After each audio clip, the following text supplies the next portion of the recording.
perbudakan. Slavery itu perbudakan.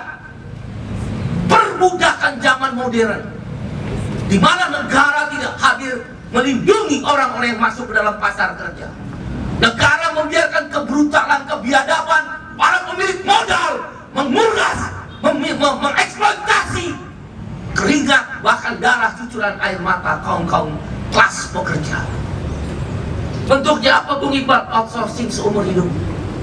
Nggak ada lagi batas jenis pekerjaan untuk outsourcing. Nggak ada lagi negara mewajibkan pabriknya A, maka pabrik A yang melindungi para buru-buru, para pekerja yang bekerja di pabrik A. Dia serahkan kepada agen yang cuma jual manusia.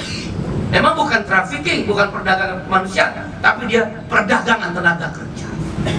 Kalau kamu baca sejarah Nabi, kamu baca sejarah peradaban manusia, bagaimana para budak kulit hitam, budak-budak kulit berwarna di Eropa, di negara-negara Australia, di negara-negara Barat, bahkan di Timur Tengah, diperjualkan sebagai tenaga kerja.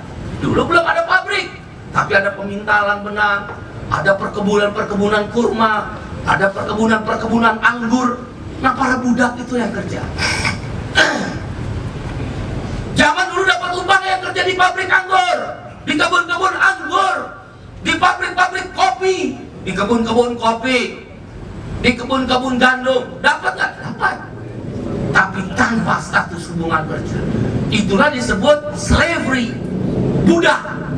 Hari ini Omnibus Law, kemenangan para pemilik modal, kemenangan orang-orang kaya yang rakus dan serakah. Kita tidak anti orang kaya, kita tidak anti pada modal. Yang kita anti adalah rakus dan serakah. Dia mau mempekerjakan kita, tapi dia tidak mau punya tanggung jawab sosial. Dia tidak mau punya tanggung jawab resiko ketika kita ter-PHK. Dia tidak mau punya tanggung jawab ketika pabrik-pabriknya, mesin-mesin produksinya berhenti karena dia mengalami kerugian. Itu yang disebut slavery, budak. Itulah Omnibus Law. Dua partai yang menyatakan menolak Omnibus Law tidak menggunakan hak konstitusinya. Maka kenapa kita lahirkan Partai Buruh? Subhanallah, saudara, kau persaksikan.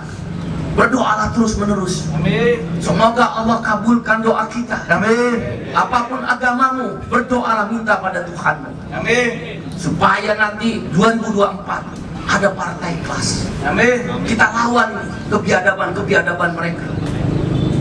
Mereka betul konstitusional, tapi dikudeta. Melalui apa? DPR. DPR siapa? Partai politik. Dua partai politik, bahkan satu adalah partai agama. Harusnya kalau mereka berpihak pada kelas, mereka menggunakan hak inisiatif.